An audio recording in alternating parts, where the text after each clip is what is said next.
ఓం నమో భగవతే శ్రీ రమణాయ. చాలా సంతోషం ఆయన.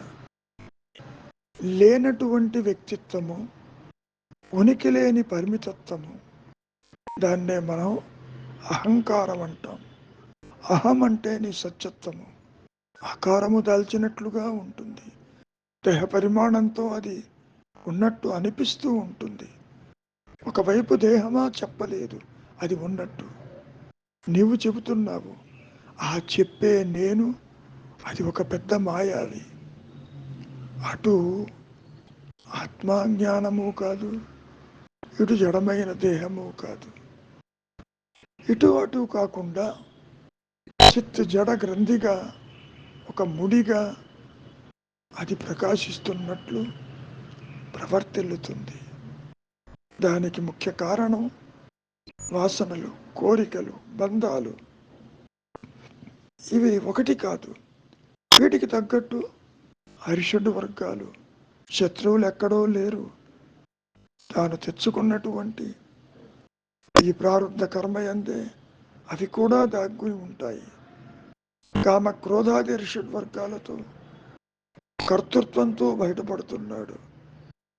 దేహాలను ఆశ్రయిస్తున్నాడు. ఎందుకు? ప్రారంధ కర్మ అనుభవించటానికి. కాబట్టి ఇది లేనిది, నీవు కాని దానితో నీ ఉనికిని ఏర్పరచుకున్నావు అన్న సంగతి నీకు తెలియదు. నిద్ర లేవగానే నేనంటే ఈ దేహమేను, నేనంటే వ్యక్తిని, నేనంటే కర్తని, నాకు ఇది కావాలి, అది కావాలి, ఇది బాగుంటుంది, ఇది వద్దు, ఇష్ట ఇష్టములతో కూడుకొని ఉన్నావు కదా. కాబట్టి నీవు చెయ్యవలసింది ఇటువంటి వ్యక్తిత్వం ఉన్నదేమో చూడు.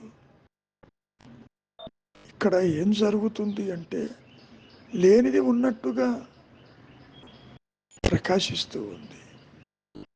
అదే స్థితిలో, అదే సమయంలో ఉన్న సత్యము మరుగున పడి కానరాకుండా పోయింది. నీవే అదై ఉంటూ నాకు తెలియదంటున్నావు అంటే ఎంత ఆశ్చర్యంగా ఉంటుంది. ఈ విషయంలో మహర్షుల వారు ఒక చిన్న కథ చెప్పడం జరిగింది. అది మీ అందరికీ తెలుసు. ఒక వివాహ సమయంలో ఒకడు చాలా హడావుడిగా పెత్తనం చలాయిస్తున్నాడు. ఇటు ఆడపెళ్లివారు అనుకున్నారు, మగ పెళ్లివారు తలుపుగా వాళ్ళు మనం ఏమంటే ఏం బాగుంటుంది అంటూ ఊరక ఉన్నారు. సరే, మగ పెళ్లివారు అనుకున్నారు, మనమే అసలు వివాహం కోసం ఇక్కడికి వచ్చాము, ఆడపెళ్లి వారికి ఏది అనుకూలమైతే వాళ్ళని చెయ్యనివ్వండి, వీడెవడో పెత్తనం చేస్తున్నాడు, వాళ్ళ తరఫువారైతే మనం ఏం మాట్లాడతాం అంటూ ఇద్దరు తమకు సంబంధం లేకపోయినా ఇంకోళ్లతో సంబంధం ఉందన్న భావనతోటి ఇద్దరూ కూడా మాట్లాడకుండా కూర్చున్నారు. వాడు చేసే పెత్తనాన్ని పరికిస్తున్నారు, చూస్తున్నారు. అంతా బాగానే ఉంది.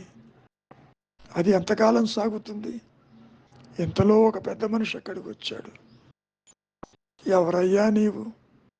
ఎందుకీ హడావుడి చేస్తున్నావు? అసలు ఇక్కడికి ఎందుకు వచ్చావు? ఎవరి తరఫున వచ్చావు అని సూటిగా ప్రశ్నించడం జరిగింది.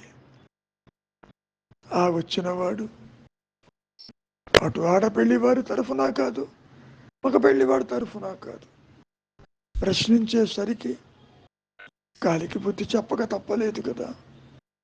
అదే రీతిలో ఇప్పుడు కూడా ఈ అహంకారము జడమా లేక చేతనత్వమా?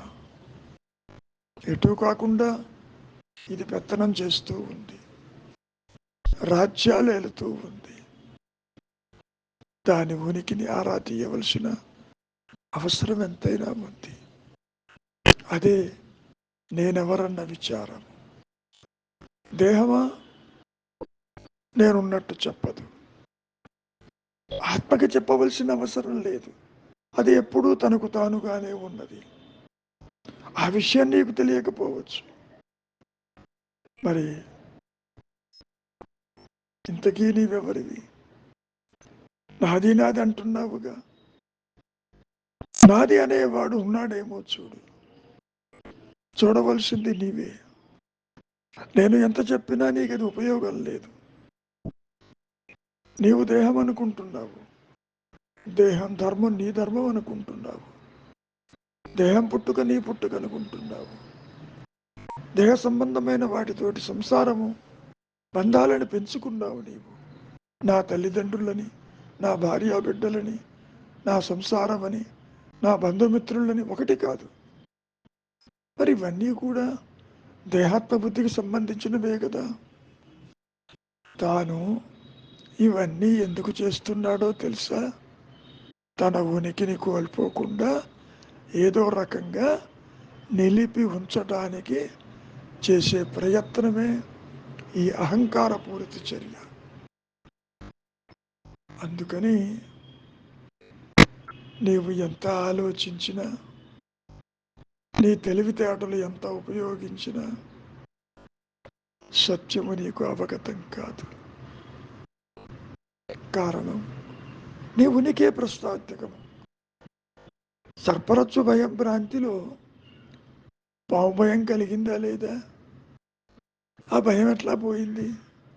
విచారించావా? బాగున్నదేమో చూసావా? తీరా చూస్తే అక్కడ విచారం చేయటం వల్ల ఎక్కడైతే నీకు పాము భయం కలిగిందో అక్కడే తాడు ప్రకాశించింది. తాడు ఉన్నట్టు తేలిపోయింది. ద్వైతంలో బాగా అర్థమైంది. పాము లేదు, నేను పొరపాటు పడ్డాను, ఉన్నది తాడు, తాడన్నాడు పాము కాలేదని. అంత తేలిగ్గా ఇక్కడ ఉండదు. ఎందుకని? ఆత్మస్థితి, సహజ స్థితి ద్వైతానికి అతీతము. ఇంకో రకంగా చెప్పాలంటే ద్వైతరహితము. అది ఏకము, అది అనంతము, స్వయం ప్రకాశము. స్వయం ప్రకాశం అంటే తన ఉనికిని తానుగా గుర్తించుకోగలిగిన జ్ఞానవృత్తి చేత ఆ సామర్థ్యము ఒక్క ఆత్మకే ఉన్నది. ఈ సృష్టిలో మరి దేనికి లేదు. సృష్టి అంతా కూడా మనోకల్పితము, మానసిక చర్య తప్ప మరొకటి కాదు. దేహం ఆలోచన, జగత్ ఆలోచన, సంసారం ఆలోచన. ఈ ఆలోచనలన్నీ ఎవరికి? నాకు అంటావు, ఈ ఆలోచన నాది అంటావు. ఆ నాది అనేవాడు ఉన్నాడేమో చూడు, వాడు ఒక పెద్ద మాయావి, ఉనికి లేనివాడు. విచారిస్తే అదిగో ఆ పెళ్లిలో పెత్తనం చలాయిస్తున్నట్టు ఈ మాయలో, ఈ ద్వైతంలో ఈ వ్యక్తిత్వమే రాజ్యాలు ఏలుతూ ఉంటుంది. ప్రపంచాన్ని శాసించేది ఈ అహంకారమే, ఈ వ్యక్తిత్వమే, మరొకటి కాదు అంటూ చాలాసార్లు రమణ మహర్షులు వారు చెప్పుకొచ్చారు. మరింతకీ నాకెందుకు ఆత్మానుభవం కావటం లేదని దేహాత్మబుద్ధిలో ఉన్నవారు అడుగుతున్నారు. నిజమే, నీకెన్నటికీ అనుభవం రాదు.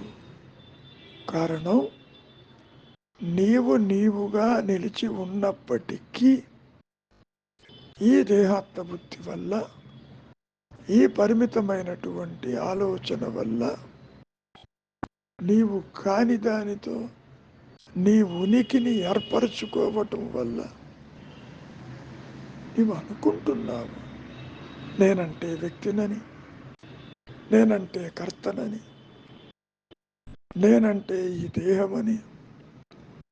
గతంలో చెప్పుకున్నట్టు ఈ దేహ ధర్మాలు తన ధర్మాలని. ఈ విధంగా అహంకారము పడిపోకుండా నిలిచి ఉండటానికి విశ్వ ప్రయత్నము చేస్తుంది. అది ఏ విధంగా చేస్తుందో తెలుసా నాయన? ఆ క్యాటర్ పిల్లర్, ఆ గొంగళి పురుగు ఉంటుందే, ముందర కాళ్ళతో పట్టుకుని పట్టు చిక్కిన తరువాత అది ముందుకు సాగాలి అంటే వెనకాళ్ళతో మళ్ళీ పట్టుకుంటుంది కొమ్మని. ఆ విధంగా ముందు వెనక కాళ్ళతో కంటిన్యూస్గా కొమ్మల పట్టు విడిపోకుండా అది నిలిచి ఉండటానికి విశ్వ ప్రయత్నం చేస్తుంది కదా. ఇక్కడ కూడా ఈ అహంకారము, ఈ మాయావి, ఈ లోయర్ సెల్ఫ్, ఈ పిశాచం అన్నారు మహర్షులు వారు. ఇది ఒక అభూత కల్పన. ఈ మాయా నేను కూడా కల్పించుకుని వస్తు విషయాలను సృష్టించుకుని బంధాలను సృష్టించుకుని వాటిని నిలుపుకోవటానికి అనునిత్యము వాటినే స్మరిస్తూ ఉంటుంది, నాది నాది నాది అంటూ. మరి ఇది ఎప్పుడు రాలిపోవాలి? ఎవరు దీన్ని దూరం చెయ్యగలరు? ఎవరిన్ని రకాలుగా చెప్పినప్పటికీ ఈ మాయలో ఉపయోగం లేదు. ఎవరికి వారు విచారించవలసిన అవసరం ఎంతైనా ఉంది. సత్యము నెరిగిన వారు కూడా సూచించగలరే కానీ ఆత్మని ప్రకాశింప చెయ్యగలిగిన సామర్థ్యము ఎవరికి ఈ మాయలో ఉండదు, చెయ్యలేరు కూడా. అదే విషయాన్ని మహర్షులు వారు చాలా స్పష్టం చేశారు. స్వరూప జ్ఞానము, ఆత్మజ్ఞానము, సత్యస్థితి బయట నుంచి రాదు. నువ్వు అనుకునే గురువులు అందించరు. నీవెన్నో గ్రంథాలు చదివి ఉంటావు, పవిత్రమైన గ్రంథాలలో ఆత్మజ్ఞానం ఉండదు. పోనీ ఇతరులు ఏవైనా నీకు ఇస్తారా? ఇతరుల నుంచి రాదు. పోనీ ఆకాశం నుంచి ఊడిపడుతుందా? అసంభవం. మరి ఏదీ జరగకపోతే నేను ఏ విధంగా నా స్వరూపాన్ని తెలుసుకుంటాను అన్నప్పుడు ఒక్క మౌనము చేత, ఒక్క అంతర్ముఖం చేత, ఒక్క వృత్తిరాహిత్యం చేత, తీవ్ర వైరాగ్యము చేత, చివరిగా ఎన్ని చేసిన అనుగ్రహము చేతనే, ఆత్మ చేతనే, గురువు చేతనే, ఎరుక చేతనే అది ప్రకాశించిన స్థితిలో జీవుడు, జగత్తు, ఈశ్వర భావనలు పూర్తిగా అదృశ్యమైపోతాయి. అదే ఇక్కడ చెబుతున్నారు. ఈ అహంకారము అదృశ్యమైతే నష్టమేం లేదు. ఆభరణం ఆకారము కోల్పోతే బంగారమే మిగిలి ఉంటుంది కదా. ఇక్కడ కూడా విచారం చేయటం వల్ల ఈ వ్యక్తిత్వము అదృశ్యమైపోతే మరి అక్కడ ఉన్నదేమిటి? నేను ఉన్నానన్న ఎరుకే కదా, అది వ్యక్తమవుతుంది. ఎవరికి వ్యక్తమవుతుంది? ఈ జీవుడిగా కాదు. జీవుడు ఒక ఊహా వస్తువు, ఇమాజినరీ, ఒక పిశాచము, లేనిది ఉన్నట్టుగా భావించేవాడు. వాడు లేడక్కడ. ఆత్మ ప్రకాశము తనకు తానుగా ప్రకాశిస్తుంది, తన ఉనికిని తానుగా తెలుసుకుంటుంది. దాన్నే మనం ఉన్న సత్యమని, స్వరూప జ్ఞానమని. ఆ అనుభవము ఆత్మకి మాత్రమే ఉంటుంది, అది జీవుడికి ఉండదు. గతంలో చెప్పుకున్నట్టు జీవుడు ఒక ఊహా వస్తువు, అభాసకాంతిలో ఉన్నట్టుగా అనిపిస్తూ ఉంటుంది మాయలో ఉన్న వారికి మాత్రమే. సత్యస్థితిలో ఉన్న వారికి, అంటే అహం స్ఫురణగా నిలిచిన వారికి మాయ బంధించదు. ఆ విషయం గుర్తుపెట్టుకోండి. ఎన్ని చెప్పుకున్నా ఇవి విజ్ఞాన విషయం కాదు, బుద్ధికి అందదు. నీ తెలివితేటలు ఎందుకు పనికిరావు? బుద్ధి అంటున్నావుగా, బుద్ధి ఒక పనిముట్టు. అది కొంతవరకే నిన్ను విచారం వైపుకు తీసుకువెళ్ళేది. అది ఆత్మదర్శనం చేయించలేదు. బుద్ధి సూక్ష్మతే ఆత్మని ఎంత చెప్పుకున్నా ఆత్మ ప్రకాశమందు జీవుడు, జగత్తు, ఈశ్వర భావనలు పూర్తిగా అదృశ్యమైపోయి ఉంటాయి. ఎప్పుడైతే ఈ అహంకారం అదృశ్యమై ఉంటుందో మరి మిగిలి ప్రకాశించేది అహం స్మరణే కదా, ఆత్మే కదా, తురీయమే కదా, సత్యస్థితే కదా. అది పరిధులు లేక అనంతంగా అవధులు లేక నేను ఉన్నానన్న ఎరుకతో జ్ఞాన వృత్తి చేత అది ప్రకాశిస్తూనే ఉంటుంది నాయన. అది వాక్యాంతరములు లేవు దానికి. నువ్వు సృష్టిని ఎక్కడ చూస్తున్నావు? ఏ జాగ్రత్త అవస్థలో ఈ స్థూల దేహంతో చూస్తున్నావు. ఎప్పుడైతే స్థూల సూక్ష్మదేహాలకి పరిమితం కాకుండా నీవు నిలిచి ఉంటావు, నీవుగా సత్యస్థితిలో ఆత్మదర్శనం చేస్తావు. అదే ఆత్మ అనుభూతి. ఆత్మకేముంటుంది, జీవుడికి కాదు. జీవభావనతో ఆత్మని గుర్తించటం కుదరదు. మంచిది. మౌనమే నీ సహజత్వము, నీ ధర్మము, నీ ఉనికి.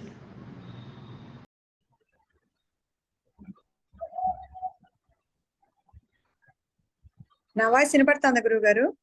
చక్కగా వినపడుతుంది. ఎక్కడున్నా వినపడుతుంది, అందులో డౌట్ లేదు. గురువు గారు,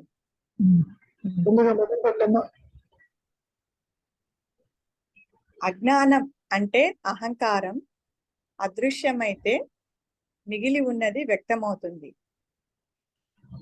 అది బాగానే ఉంది. గురువు గారు బాగానే ఉంది. అదృశ్యం అవ్వాల్సింది తాను ఎట్లా అదృశ్యం అవుతుంది? అదృశ్యం. అహంకారము దేహాత్మ బుద్ధి ఉన్నదని అనుకుంటున్నావు కాబట్టి ఇది అదృశ్యం కావాలంటున్నావు. అజ్ఞానమే లేనప్పుడు లేని అజ్ఞానం ఎట్లా అదృశ్యం అవుతుంది? అదే ఇక్కడ విశేషం. కాబట్టి అది లేదని తెలియదు, ఉన్నట్టుగానే అది బిహేవ్ చేస్తుంది, నిజంగా ఉన్నట్టు. ఇక్కడ అజ్ఞానం అనే పదం జ్ఞాన శూన్యత కింద మనం తీసుకోవచ్చు. జ్ఞాన శూన్యత అంటే స్వరూపమేమిటో తెలుసుకోలేనటువంటి ఏ స్థితి అయితే ఉందో అది అజ్ఞానం. ఇక్కడ అహంకారం కూడా, వ్యక్తిత్వం కూడా తన మూలం తెలుసుకోలేదు, అందుకని అజ్ఞానం అన్నారు. ఈ జీవుడే కనుక మూలాన్ని తెలుసుకోగలిగితే అజ్ఞానం అని అందరు. మరి జ్ఞాన లక్షణం ఏంటి? ఆత్మ తన మూలం తను తెలుసుకుంటుంది, అందుకని దాన్ని జ్ఞానం అన్నారు.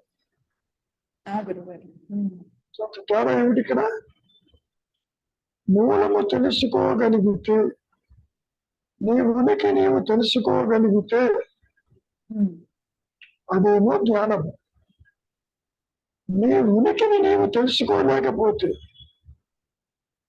దేహం కావచ్చు, అహంకారం కావచ్చు, సూర్యచంద్రాదులు కావచ్చు, అవన్నీ కూడా అజ్ఞానము అని చెప్పాలి. చూడండి, ఉందా లేదా అనే తర్వాత సంగతి. అది చెప్పటంలో ఉన్నట్టు ఇంతవరకు దేహం చెప్పలే. నేను దేహం ఇక్కడ ఉన్నాను, నువ్వు ఆర్ ఇగ్నోరింగ్ మీ అని అంటలే. నువ్వు చెబుతున్నారు నన్ను చూసేవాళ్ళు ఎవరు లేరు, ఈ దేహాన్ని రక్షించేవాళ్ళు లేరు అని నువ్వు అనుకుంటున్నావు.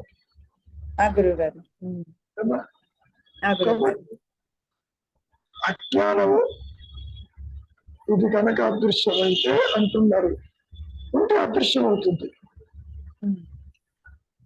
లేని అదృశ్యం ఎట్లా అవుతుంది? What is the possibility?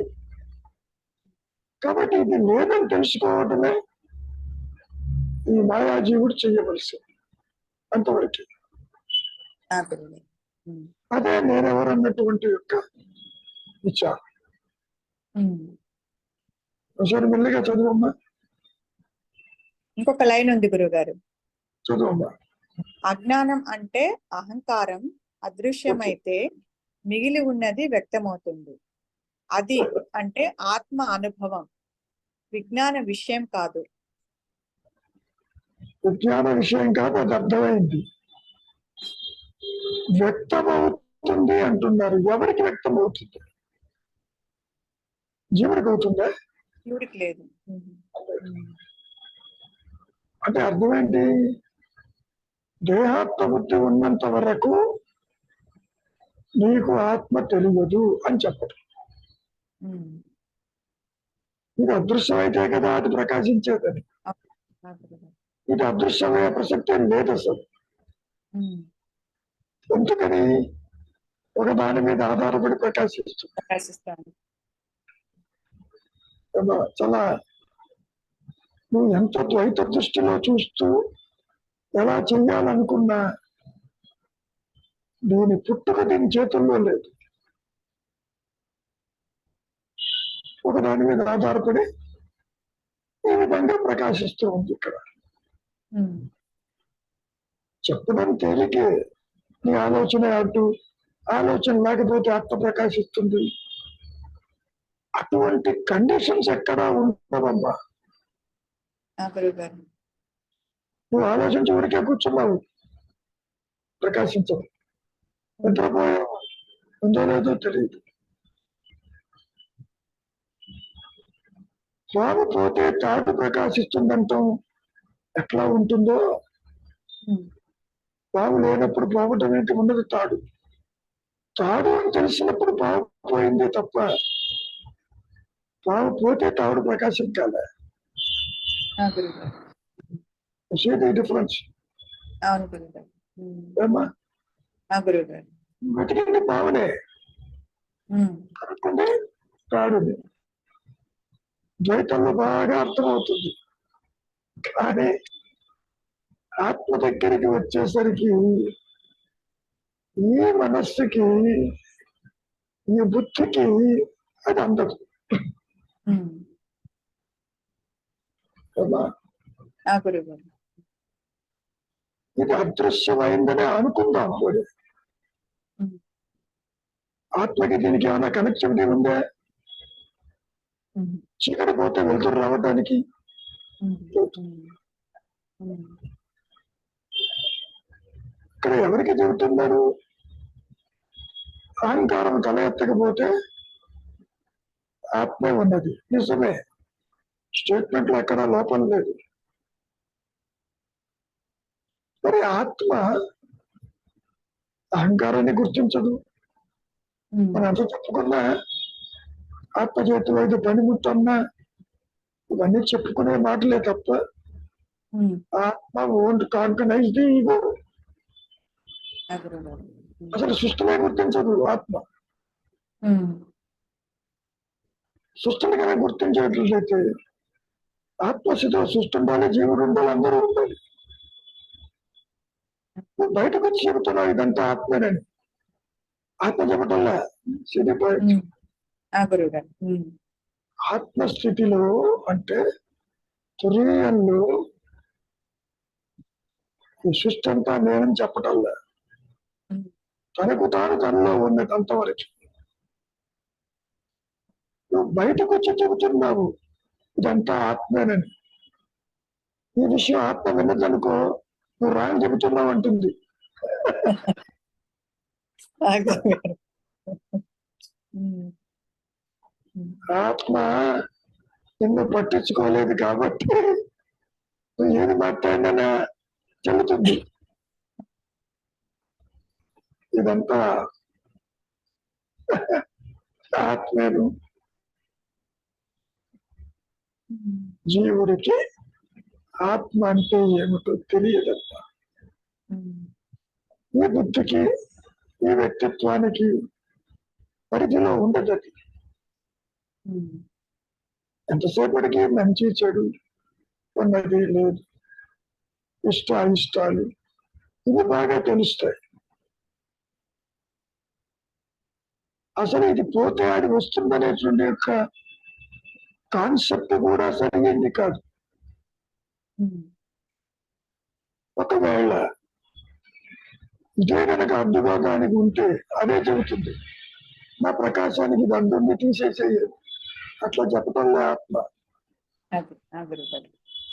ఉమ్, ఆత్మస్థితి ఏమో తురీయంలో ఉంటుంది. ఉమ్, ఈ మాయ అంతా కూడా జాగ్రత్త స్వప్న సుషుప్తుల్లో ఒక తెర మీద బొమ్మలాగా ఉంటుంది. ఉమ్, తెర అంటుందా బొమ్మ పోతేనే ప్రకాశిస్తానని. బొమ్మ ఉన్నా లేకపోయినా తెరకే ఇబ్బంది లేదు. ఆ గురుగారు. ఉమ్, కాబట్టి ఉన్నాను అన్న ఎరుకకి, నేను దేహంగా ఉన్నాను అన్నటువంటి భావనకి కనెక్టివిటీ లేదు. ఉమ్, ఇది అర్థం చేసుకోండి. తెర మీద బొమ్మకి తెరకి కనెక్టివిటీ లేదు, అది ఆధారమే. ఆధారం. అంతవరకు ఈజ్ ఓకే. ఆధారం ఉన్నంత మాత్రాన కనెక్టివిటీని మనం ఇంపోజ్ చేసి ఈ తెర నుంచే ఈ సినిమా వచ్చింది, తెర నుంచే బొమ్మలు వచ్చినాయి అంటే కుదరదు. ఎందుకని తెర ఏనాడు కూడా ఏ బొమ్మని సృష్టించదు. ఆత్మ ఏనాడు జీవుడు జగత్తు ఈశ్వరుడు కాలేదు. ఉమ్, కాబట్టి ఇది పోతే అదే ప్రకాశిస్తుందంటే ఇది ఉన్నా లేకుండా అది ఎప్పుడూ ఉంటుందని చెప్పచ్చు. అంతేకాదు ఉమ్, పోతే అది ఉంటుంది, అది ఉంటే ఇది ఉండదు. ఉమ్, ఆ అప్రోచ్ బోధించడానికి అనుకూలమే కానీ ప్రాక్టికబుల్ కాదది. ఉమ్, ఇప్పుడు ఏమనుకుంటావు, ఇది ఎప్పుడు పోతుందా అనుకుంటావు. అప్పుడు మహర్షి అంటారు, లేనిది పోవటం ఏంటి, నీవు ఆత్మేనంటాడు. పైగా ఉమ్, ఇది లేదు లేదు, ఆది నుంచి అహంకారము తృణీకరించబడింది, ఉనికి లేదు. ఉమ్, ఉనికి లేని పోవటం ఏంటి? సరే పోయిందే అనుకుంటాం, నిద్రావస్థలో లేదు అనుకున్నా కాసేపు, ఆయన ఆత్మ ప్రకాశించడం లేదుగా. ఉమ్, నిజమైన నిద్రలో ఉంది నీ ఆత్మస్వరూపమే, అది నీవని తెలియటం లేదు. మళ్ళీ నువ్వు బయటకు వస్తున్నావు కర్మలా చేర్చడానికి. ఆ గురుగారు. ఉమ్, కాబట్టి ఒక సందర్భంలో మహర్షి అంటారు, పోవటానికి ఇది ఇప్పుడు లేదు, ఆత్మ రావటానికి కొత్తగా ఇప్పుడు లేకుండా పోలేదట. That is it. కనెక్టివిటీ చూస్తున్నాను, దేర్ ఈజ్ నో కనెక్టివిటీ. అహం స్ఫురణకి, అహం దేహానికి రాకపోకలు లేవు. ఉమ్, ముచ్చపు చెప్పకి వెండికి కనెక్టివిటీ లేదు. ఒకవేళ పొరపాటునైనా ముచ్చపు చెప్ప కాసేపు వెండిగా మారి మళ్ళీ వెనక్కి వస్తే అప్పుడు నువ్వు వెండిగా ఉన్నావని చెప్పచ్చు. ఉమ్, అది లేదు. తాను అప్పుడప్పుడు పాము అవుతూ బయటకు వస్తే నువ్వే పాము అని అనొచ్చు, అది లేదు. అందుకని ఇది ఒక భ్రాంతి, ఉమ్, an illusion. This illusion is found to be non-existent. That's all. ఇది పోతే అది ప్రకాశిస్తుంది, ఇది ఉంటే దాని ప్రకాశానికి అడ్డు అనేది సమంజసంగా అనిపించదు. వినడానికి బాగానే ఉంటుంది. ఉమ్, నీ ఆలోచనే నీకు అడ్డు, నీ ప్రయత్నమే అడ్డు. ప్రయత్న మార్గం కూర్చున్నావు, ఆలోచన లేకుండా కూర్చున్నావు, ఆయన ఆత్మ ప్రకాశించటంలే. ఉమ్, మౌనంగా ఉండవు. No thoughts. ఇక్కడ ఉన్నానన్న ఎరుక దానంతటా అది ప్రకాశిస్తేనే తప్ప వేరు మార్గము లేదు లేదు లేదు. ఉమ్. సరేనా? ఆ, గురుగారు. ఒకసారి పూర్తిగా చదువు. అజ్ఞానం అంటే అహంకారం అదృశ్యమైతే మిగిలి ఉన్నది వ్యక్తమవుతుంది. అది అంటే ఆత్మ అనుభవం, విజ్ఞాన విషయము కాదు. సరే, ఇంటలెక్చువల్ ఆస్పెక్ట్ కాదన్నారు, బాగానే ఉంది. ఉమ్, అది ప్రకాశిస్తుంది అంటానికి కార్యకారణ సంబంధాలు ఉండాలి. ఉమ్. ఏమ్మా? ఆ, గురుగారు.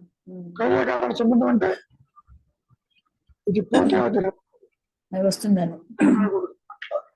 ఉమ్,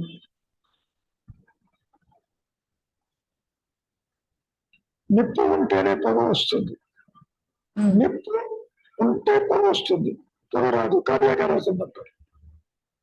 ఆ, గురుగారు. ఉమ్. ఏమ్మా? ఆ, గురుగారు.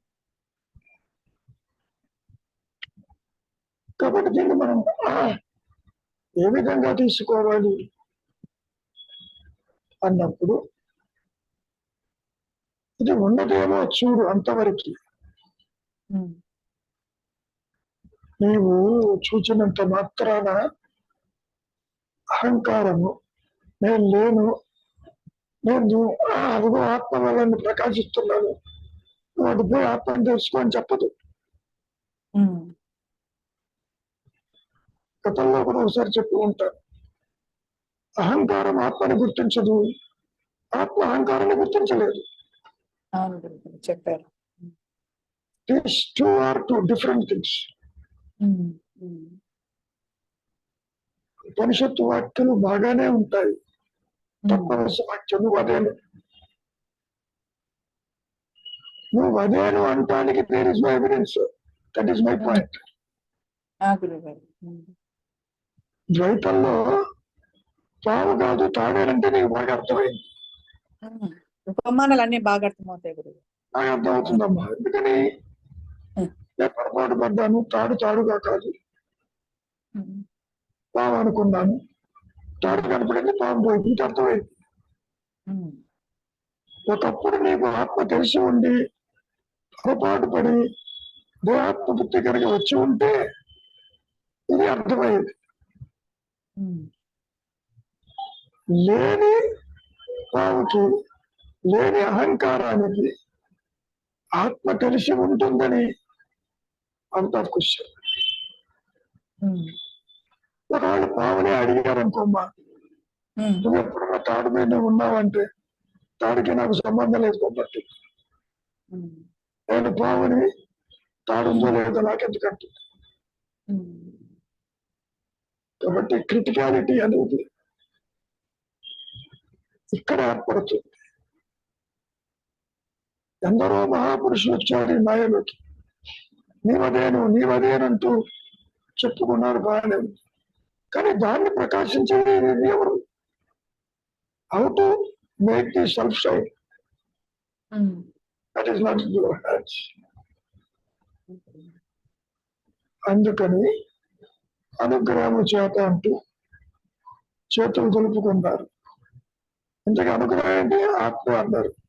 ఆత్మ అంటే ఏంటో తెలియదు, అనుగ్రహం ఎట్లా తెలుస్తుంది? తెలియదు. కాబట్టి ఏం చేయాలి? విచారం చేయాలి. ఉమ్. విచారం చేసినంత మాత్రాన అహంకారంతో విచారం చేయాలి. ఆ, ఏమ్మా? అవును గురుగారు. ఆయాతోనే చెయ్యాలి.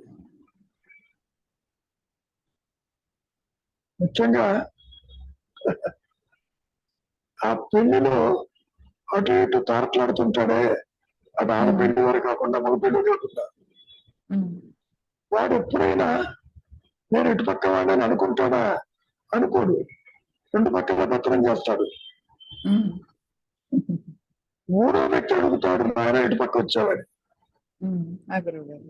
కానీ ఈ మూడో వ్యక్తి ఆత్మే అనుకుందాం, ఆత్మ గుర్తించదుగా అడగటానికి.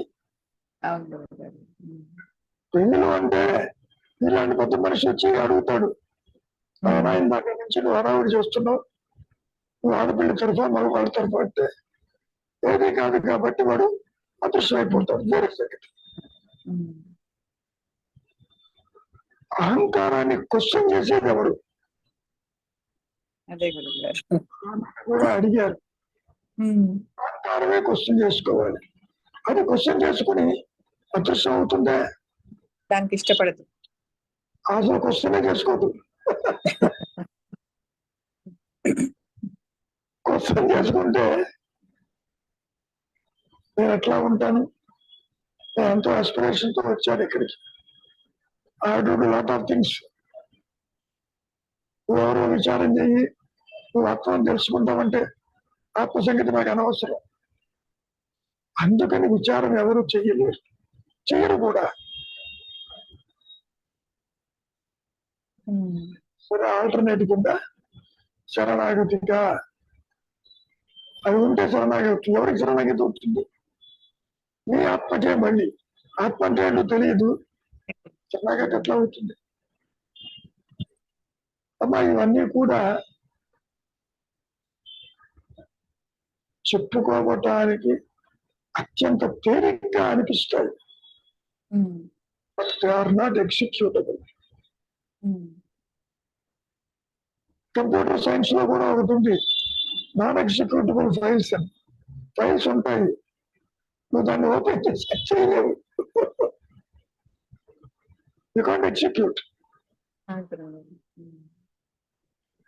కాబట్టి you have to wait patiently, తీవ్ర వైరాగ్యంతో, చింతావిహీనంగా.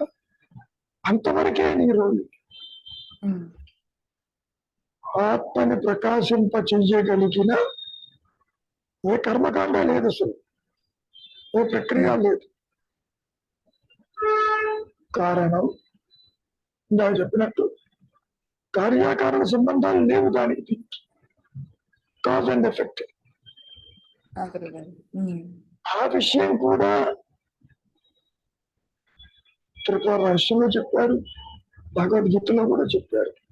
మనోనిరోధము ఆత్మ ప్రకాశానికి దారి తీయదు.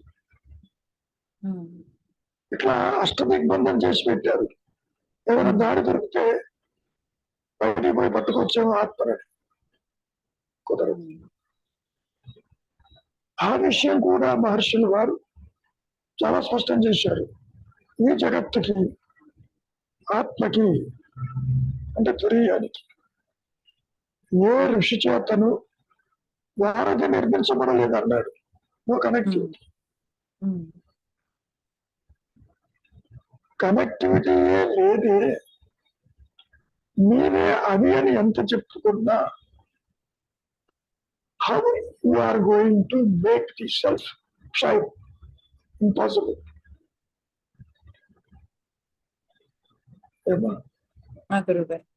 చెప్పడం బాగుంది, చీకటే లేదు, సూర్యుడిలో చీకటి లేదు, బాగా అర్థమైంది. ఆత్మజ్ఞానం ముందు అజ్ఞానానికి తావు లేదు. ఆత్మ ప్రకాశించిన తరువాత చెప్పే మాట ముందు కుదరదు. అన్లెస్ ఆత్మ దానంతటదే నేను ఉన్నాను అని ఎస్టాబ్లిష్ చేసుకున్న స్థితిలోనే సత్యవాక్యత అవుతుంది. అంతేగాని జీవుణ్ణి అట్టిపెట్టి ప్రకాశించదమ్మా.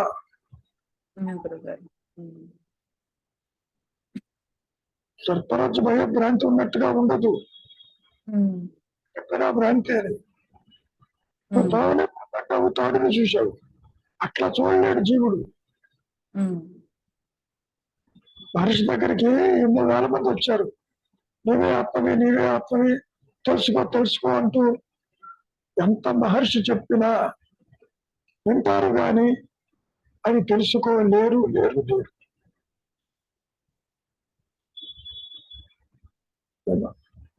ఆ గురువు. ఉమ్. ఇంకేమైనా అనుమానాలు ఉంటే అడగమ్మా సరోజ.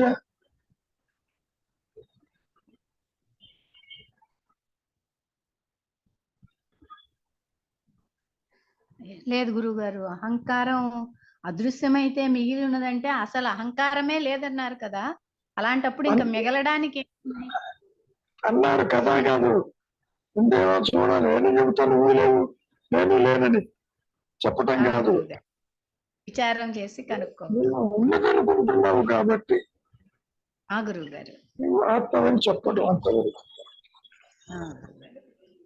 అంతవరకు దేనికి దేహాత్మపతి వదులుకోవడానికి రెడీగా ఉన్నావా నువ్వు? తలకాయలతో బాగానే ఉంది. ఆ సమయం వస్తే ఏమంటావు తెలుసా? కొన్ని పెండింగ్ ప్రాబ్లమ్స్ ఉన్నాయి, ఎట్టు సాల్వ్ అంటావు. ఏం లేదు గురువు నిజంగా గారు, ఆత్మ అడిగిందనుకో, నిజంగా అనుగ్రహం వస్తే అవన్నీ వదిలేసేస్తాను గురువు గారు. అనుగ్రహాన్ని నట్టి పెట్టి రాదు, నిన్ను మట్టి పెట్టి వస్తుంది. నిన్ను ప్రశ్న అడగదు, నిన్ను ప్రశ్న చేతిలో ఉంచదు. అవును గురువు గారు. ఐఎమ్ రెడీ అనుకుంటా. చెప్పమ్మా గారు చెప్పమ్మా. ఇది అంటే ఇప్పుడు ఇంతకుముందు అడిగిన ప్రశ్నే అయి ఉండొచ్చు, కానీ ఇప్పుడు మనం మళ్ళీ మళ్ళీ చెప్పుకుంటే గానీ అది బాగా గట్టిపడదు లేదంటే బోధపడదు అనే ఉద్దేశంతో అడుగుతున్నాను.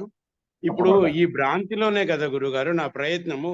మీరు దీనికి దానికి వారధి కట్టలేమంటే మరి నా ప్రయత్నం దేనికోసం? భ్రాంతి అని తెలియదు కాబట్టి భ్రాంతి అనుకుంటున్నా, ఇది సత్యం అనుకుంటున్నావు. మహర్షి భ్రాంతి అంటున్నాడు, పావెట్లాగో జీవుడు కూడా ఒక భ్రాంతి అంటున్నాడు. నువ్వు భ్రాంతి అనుకోవటంలే. నిద్ర లేచినప్పటి నుంచి ఇంద్రియాల ద్వారా సుఖ దుఃఖాలు అనుభవిస్తున్నావు, ఉంటున్నావు, తింటున్నావు, పెరుగుతున్నావు. ఇది భ్రాంతి కాదు, ఇది సత్యంగా ఉంది నీకు. భ్రాంతి అని అనుకుంటున్నాడు గురువు గారు. అంటే ఇప్పుడు మన సాంగత్యంలో భ్రాంతి అనే దాంట్లోనే గడుపుతున్నాం కదా. లేదు నాయన, భ్రాంతి తెలిస్తే అసలు గడపవు, ఆత్మగానే ఉంటావు. గడుపుతున్నావు అంటే సత్యం కాబట్టి గడుపుతున్నావు, కర్మ ఉంది కాబట్టి గడుపుతున్నావు, బంధం ఉంది కాబట్టి సంసారంతో ఉన్నావు. అట్లా నాది అంటున్నావు, నాది అనేవాడు ఉన్నాడుగా. దేహం నాది, ఇల్లు నాది, సంసారం నాది, భార్య బిడ్డలు నావాలి అంటున్నావు. అంటున్నావంటే భ్రాంతి ఎలా అవుతుంది? అది ఇది భ్రాంతి అని ఎప్పుడు గుర్తిస్తావు? సత్యము దానంతరికి ప్రకాశిస్తే అప్పుడు బద్ధబీజ మనస్సుతోటి ఇది లేదు అని తెలుస్తుంది తప్ప నీ అంతటి నీవు ఇది భ్రాంతి, సత్యము కాదు. వాళ్ళు ఎన్నో చెబుతారు, అసలు సృష్టి లేదని చెబుతా, కానీ నువ్వు సృష్టిని చూస్తున్నావు. ఇక్కడ సూర్యచంద్రాలను చూస్తున్నావు, సంసారం చూస్తున్నావు, ఉదయాస్తమానాలు చూస్తున్నావు, జరణ మరణాలు చూస్తున్నావు. నేను చెబుతా అవేమి లేవు బొమ్మంట, కానీ నీకు మిమ్మల్ని పడదు. You are unable to understand.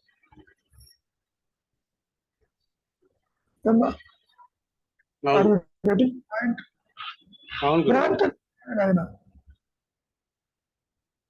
తాను భయం కలిగినప్పుడు కూడా అది తాడని తెలియదు. తాను భయంతోనే రాత్రంతా వెలుగుతూ ఉంటాడు, పొద్దున్న వెలుగులో చూస్తాడు. పొరపాటు పడ్డాను లేదు, అది బాగా అర్థం అవుతుంది. జీవభావనతో, వ్యక్తిత్వంతో ఆత్మని తెలుసుకోవటం కుదరదు కుదరదు కుదరదు. ఎందుకని? తాడు పావుకి సంబంధం లేదు, తాడు పావుని గుర్తించదు, పావు తాడుని గుర్తించలేదు. పావు ఈజ్ ఈక్వల్ టు జీవుడు అనుకో. ఇక్కడ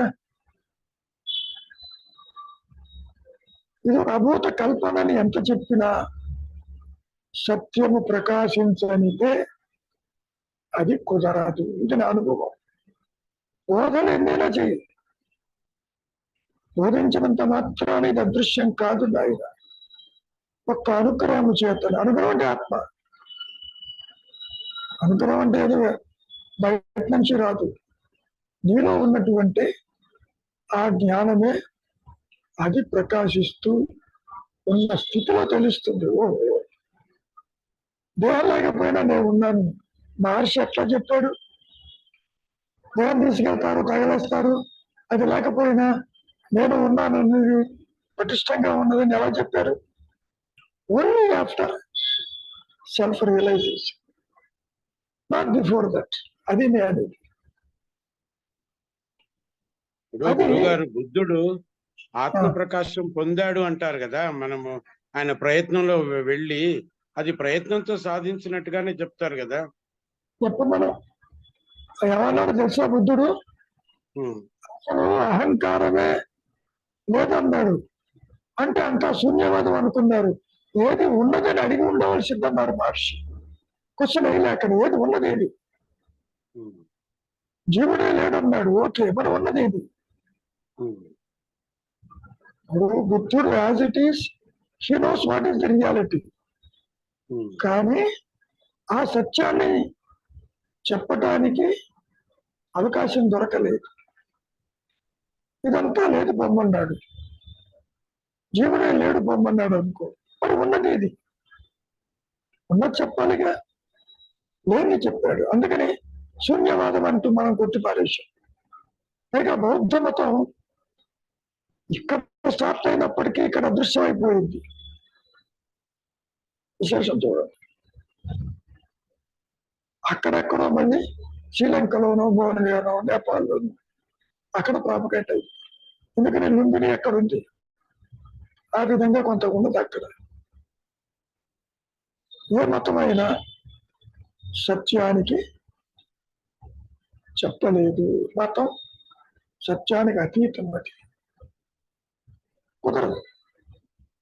ఏ మత గ్రంథాల్లో కూడా ఉండదు. ఏమా ఏమైనా ఉందా ఇంకా?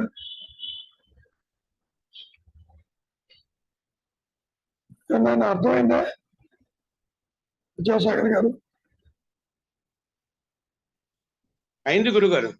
ఓకే, ఇప్పుడు అర్థమైనా కాకపోయినా ఆత్మని ప్రకాశింప స్థితి ఎవరి చేతుల్లోనూ లేదు. ఆ మాట స్పష్టంగా చెప్పారు మహర్షి. గురువు అందించడు, పవిత్ర గ్రంథాల్లో ఉండదు, ఆకాశం నుంచి ఊడిపడదు, ఇతరులు ఎవరు, అన్ని బాగానే ఉన్నాయి. మీరు మ్యూట్లోకి రండి. మ్యూట్లో ఉన్నారు, తీస్తేగా వినపడదు. మూడు సినిమా చూసినట్టు ఉంటుంది నాకు. గురుగారు ఆత్మ ప్రకాశం కోసమే కదా ఇప్పుడు మీ వద్ద ఈ పాఠాలు వినేది. అది ప్రకాశిస్తేనే ఉన్నదని చెబుతున్నాగా, కొత్తగా రాదని. ఉన్నారు, బాగానే ఉంది. ఎప్పుడు వస్తుందని అడిగారు అనుకో, నీవు పుట్టక ముందు అదే ఉంది, పుట్టాక అదే ఉంటుంది, శరీరం రాలిపోయిన అదే ఉంటుంది, నీవు అదేనని చెబుతా. దానివల్ల వింటావే గాని ఆత్మని ప్రకాశింపజేసే శక్తి ఎవరికీ లేదు. అందుకని మహర్షి చేతులు ఎత్తేసి ఏమన్నాడు? గురువు అందించడు, పవిత్ర గ్రంథాల్లో ఉండదు, ఆకాశం నుంచి రాదు, ఇతరులు ఎవరు నీకు ఇవ్వరు. మరి ఎలాగో అనుగ్రహం చేత అది ప్రకాశిస్తుందని వారు కూడా చేతులు తుడుచుకున్నారు. కాబట్టి ఎవరో అందిస్తారని వాళ్ళ చుట్టూ వీళ్ళ చుట్టూ తిరిగి ప్రయోజనం లేదు. అసలు ఎవరు ఏది అందించరు, సూచిస్తారు. నువ్వు డిసిప్లిన్ చెబుతారు, ఇంద్రియాల వెంట వెళ్ళవద్దు, మిత ఆహారం తీసుకో, నీతో కలిపి నీవు చూస్తున్నది అసత్యము. ఎంత అసత్యం అని చెప్పినా ఇద్దరు లేచి సత్యంగా పరిగెడుతున్నాగా. ఇది స్వప్నం అంటే నీకు యాక్సెప్ట్ చేయటంలే. స్వప్నాన్ని కొట్టుపాడేశాడు బాగా. నిద్రలో ప్రశ్న రాదు. జాగ్రత్త అవస్థ సత్యముగానే దేహం ఉన్నంత వరకు, అహంకారం ఉన్నంత వరకు ఉంటుంది. అది ఎప్పుడు పోతుందంటే స్వరూప జ్ఞానంతో పోతుంది. తాడు ప్రకాశంతోనే పోయింది పాము పడి. స్వరూప జ్ఞానంతోనే భ్రమ చెందుతున్న అహంకారం నష్టమవుతుంది తప్ప